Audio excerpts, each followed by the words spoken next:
संचार साथी ऐप के माध्यम से पूरे हिंदुस्तान को अब एक सर्विलेंस स्टेट या एक जासूसी तंत्र में बदला जा रहा है।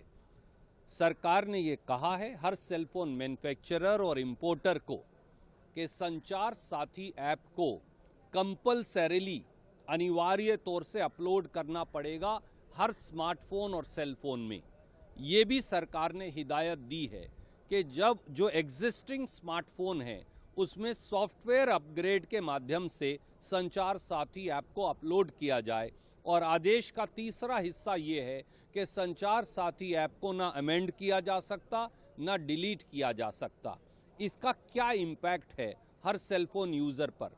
अब सरकार हर सेलफोन यूज़र, स्मार्टफोन यूज़र की लोकेशन को ट्रैक कर सकती है, यानी पूरे दिन में आप कहाँ गए, किससे मिले, सरकार को मालूम होगा। अब सरकार पॉसिबली आपकी सारी कन्वर्सेशन सुन सकती है। आपने किससे बात की ये सरकार को पता होगा, कितनी देर बात की ये भी पता होगा, किसको एसएमएस भेजा ये भी पता होगा, व्हाट्सएप पर किसको मैसेज लिखा ये भी पता होगा। और अगर आपके फ़ोन के ऊपर यूपीआई, रूपी पे या क्रेडिट कार्ड है तो आपने क्या खरीदा, किस पैसे में खरीदा, वो भी सरकार को पता होगा। आपके जो पासवर्ड या फोटो या पारिवारिक फोटो जो फ़ोन पे स्टोर्ड हैं उनकी एक्सेस भी सरकार को हो जाएगी। और खुदा ना खास्ता अगर किसी इंटरनेशनल हैकर या फॉरेन एजेंसी ने संचार साथी ऐप को हैक कर लिया तो करोड़ों करोड़ों जो स्मार्टफोन यूज़र हैं उनका सबका डेटा लीक हो जाएगा। बगैर अनुमति के ये अनिवार्य ऐप हिंदुस्तान के नागरिकों के सेल फोन पर जबरदस्ती अपलोड कैसे की जा सकती है? कौन से कानून के तहत ये किया जा रहा है? क्या कोई साइबर सिक्योरिटी ऑडिट किया गया?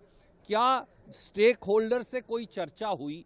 जवाब नहीं में है। इसलिए ये मामला आज सदन में मैंने उठाकर सरकार से जवाबदेही देने की बात कही है। सरकार कहती है कि आप डिलीट कर सकते हैं। कल मंत्री जी ने सफाई भी दिया, उन्होंने कहा कि ये मैंडेटरी नहीं है, कंपल्सरी है। मैं सरकार से, प्रधानमंत्री जी से और उन माननीय मंत्री से पूछता हूं।